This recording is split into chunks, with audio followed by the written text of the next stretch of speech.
Hello everyone, welcome to Homework Help. If you find the videos useful, please subscribe to the channel. So in this video, we'll solve this problem using the concept of dot product. So as per the problem, in R2, a square is determined by vectors I and j. In part A, we have to sketch the square. So let's start with part A. So the first step is to analyze the given vectors. Now the square is determined by vectors I and j. Now the vector I can also be written as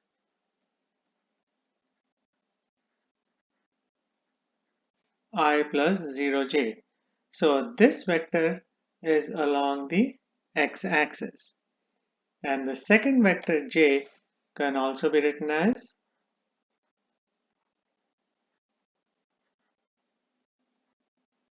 now this vector is along the y-axis. The magnitude of both vectors is equal to 1.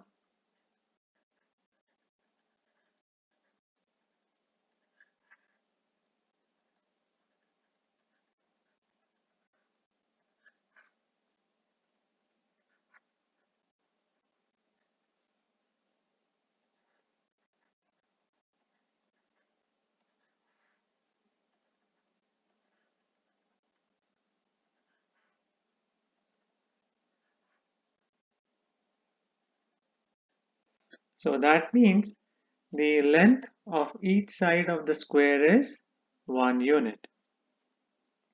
Now we can sketch the square by showing one of its corners at the origin.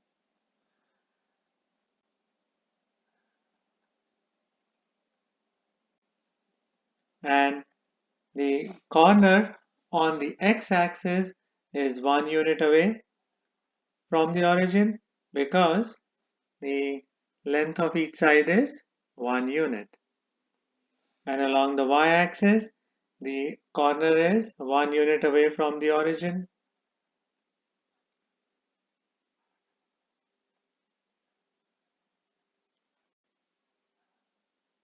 So this is the square.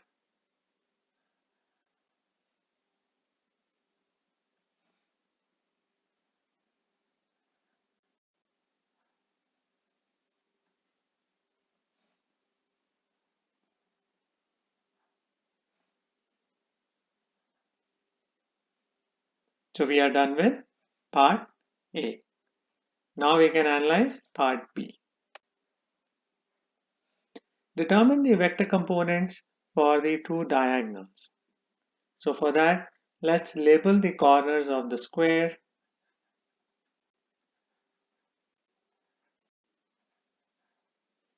So the diagonals of the square are AC and BD. So let's start with AC. We have to find the vector components, so we'll analyze the diagonals as vectors. So vector AC goes from point A to point C. An alternate way to go from A to C is to go from A to D and then from D to C.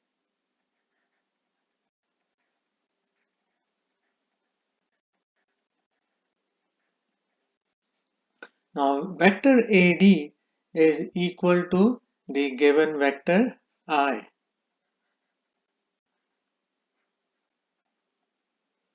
Now we can write that vector in component form as 1, 0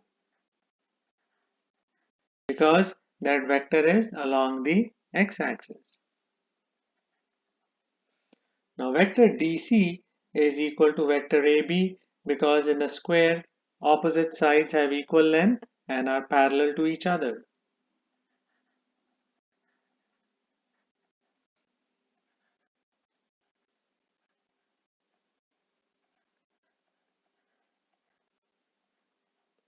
Now vector AB is equal to the other vector J, which can be written as 0, 1 in component form.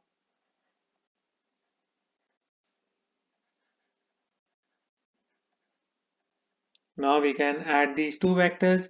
So for that we should add their x and y components. So the x components are 1 and 0, and 1 plus 0 is equal to 1. And the y components are 0 and 1, and 0 plus 1 is equal to 1. So this is vector AC in component form. Now we can find the components for the other diagonal BD. Vector BD goes from point B to point D. So an alternate way to go from B to D is to go from B to A and then from A to D. Or we can also go from B to C and then from C to D. So we can choose either way. So let's go with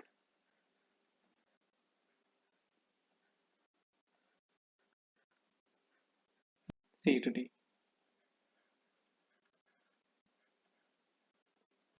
Now vector BC is equal to vector AD because in a square opposite sides have equal length and are parallel to each other.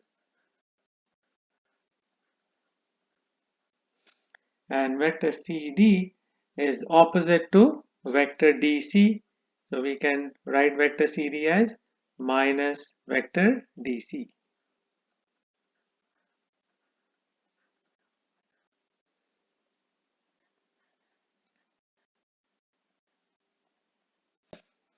Now vector AD is equal to the given vector I, which can also be written as 1, 0 in component form. And vector DC is equal to vector AB.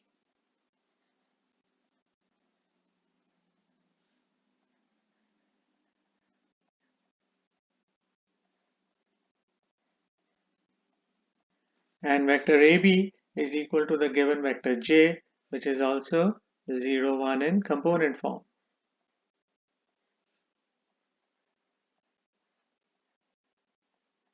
Now we can subtract these vectors.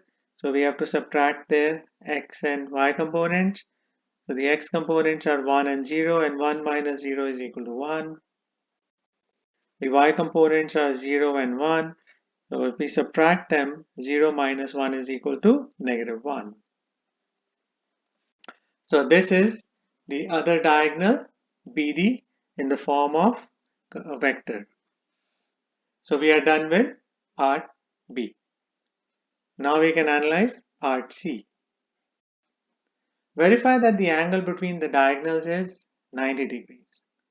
That means we have to verify that the diagonals are perpendicular to each other, and if diagonals are perpendicular to each other, then the dot product of their vectors should be equal to 0. So we'll do the dot product for the vectors we found in part B, AC and BD.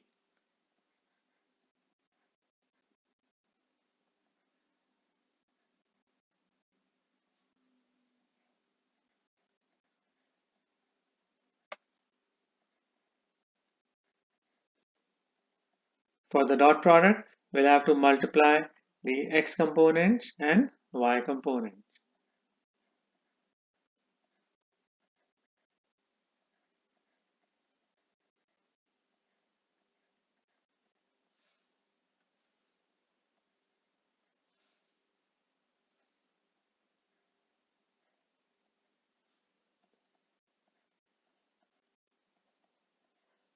So we get 0 for the dot product, and that proves that the diagonals are perpendicular to each other or make an angle of 90 degrees with each other. So this should be the final answer for part C. So these are the steps you have to keep in mind to solve a problem like this one. So I hope you'll find this video useful. Please share it, like it, and subscribe to Homework Help. Thank you very much and have a nice day. Bye.